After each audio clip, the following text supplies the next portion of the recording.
عاوز بقى ايه اسالك سؤال مم. اخير، ايه البرامج اللي اشتغل عليها واحنا في 2026 دلوقتي؟ هقول لك على حاجه، كل البرامج بتمنتج. يعني مفيش حاجه اسمها برنامج معين، انت بتجرب. بس انا طبعا انا بدات ببريمير، بعد كده دخلت في دافينشي، وبعد كده كاب كات بي سي والحاجات دي كلها. انت لو عرفت تشتغل على اي برنامج فيهم هتعرف تشتغل على الباقي. فانت ابدا باللي تحبه، الا طبعا لو انت خلاص تخصصت شركات بريمير. في شركات تانية تقول لك لا كاب كات دلوقتي. معقوله؟ وفي شركات يقول لك لا فاينل كات، احنا النظام بتاعنا ماك مم. ففاينل كات. الاهم ان انت تتعلم بس الاساسيات مثلا بتاعت بريمير، تبدا تشتغل عليه شويه. بعديها جرب دافينشي في الكالرنج مثلا، طبعا دافينشي مرعب في الكالرنج. طبعا. بعديها كاب كات هيسهل عليك. فالفكره مش في الاداه، الفكره في اللي قاعد على الاداه. على طول انا بقولها، يعني انت مش بس الاداه هي اللي هتساعدك ان انت تعمل حاجه حلوه، لا هي اللي قاعده على الاداه. وانت لسه كنا بنتكلم قبل التصوير على موضوع ايه، الناس اللي بتمنتج من التليفون طلع شغل جبار. ممكن واحد بقاله 3 سنين بيستخدم بريمير وافتر افكت مش عارف يطلع شغل واحد اشتغل على التليفون او على كاب كات او على اي سوفت وير تاني. فالسوفت وير هي اداه مساعده مهمه، بس هي اداه مساعده. بالاخر في الاخر يعني، من الاخر كده، الدماغ اللي قاعده على الاداه بس.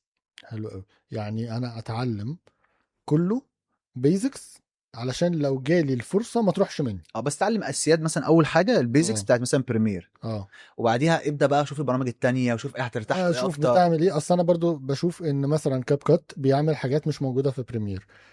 مثلا اه الكالرينج زي ما انت قلت من شويه افضل في دافينشي. صح. فانا ممكن استخدم كذا حاجه، لو انا بقى يعني راجل محترف ممكن استخدم كذا حاجه في يعني كذا برنامج في نفس على حسب الفيديو اللي انت شغال عليه. ومؤخرا طبعا الكابشنز اعتقد كاب كات افضل طبعا. افضل برنامج كاب على كات. فكره يعني انا انا بمنتج على بريمير وبحط الفيديو بعد ما اخلصه وبعمله على كابشنز. مم. فلا غنى عن البرامج كلها يعتبر. طبعا. طب وبرضه انا بشوف دلوقتي ان اللي بينافس بقى بقوه هو كاب كات الصراحه يعني. انت كنت قايل لي قبل التصوير الحلقة ان كان في شركة بره مصر. اه دي حقيقة، شركة كبيرة قوي، والسيستم بتاعها كل الايديتورز اللي هناك بيشتغلوا كاب كات. اشتغلت معاهم بروجكت وقالوا لي احنا ده كان اول اصلا بدايتي في كاب كات. ان انا اشتغلت معاهم بروجكت كان طويل، كان 3 شهور او 4 شهور.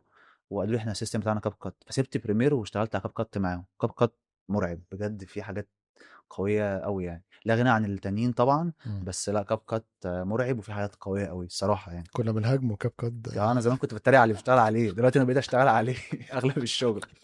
فلا كاب كات لا غنى عن اي حاجه بتطلع جديده ان انت تجربها، اي هو حاجه. مرعب برضه في حتة الاي اي، يعني انا بشوف اه. برضه ان هو داخل بيستخدم اي اي في البرنامج بتاعه كويس. امم. فدي برضو من الحاجات وفي الاخر المنافسه دي، يعني انا شايف المنافسه بين الشركات دي حلوه، احنا اللي طبعا. بنستفيد في الاخر. صح صح. وخلي بالك اه. برضو مش بالبرامج، يعني برضو مش بالبرامج طبعا. مش بالبرامج، ولازم تتعلم ستوري تيلينج. مم. وتتعلم ازاي مثلا الشخص يتكلم ازاي، قعدته عامله ازاي، كل الكلام ده بحس انه مهم كمونتير عشان تعرف توجه الراجل اللي بيصور، اللي هو اول مره يصور. مم. فاهم. الهوكات دلوقتي الهوكات مهمه. طبعا. ازاي تختار الهوك، ساعات كتير قوي العميل ما بيعرفش يختار الهوك او بيختار هوك غلط. اه اه الهوكات دي انا شايف ان هي علم اصلا. واصلا وجهة نظره غير وجهة نظرك. انت راجل في السوق وعارف اللي صح. بيمشي وعارف اللي بيفيرال.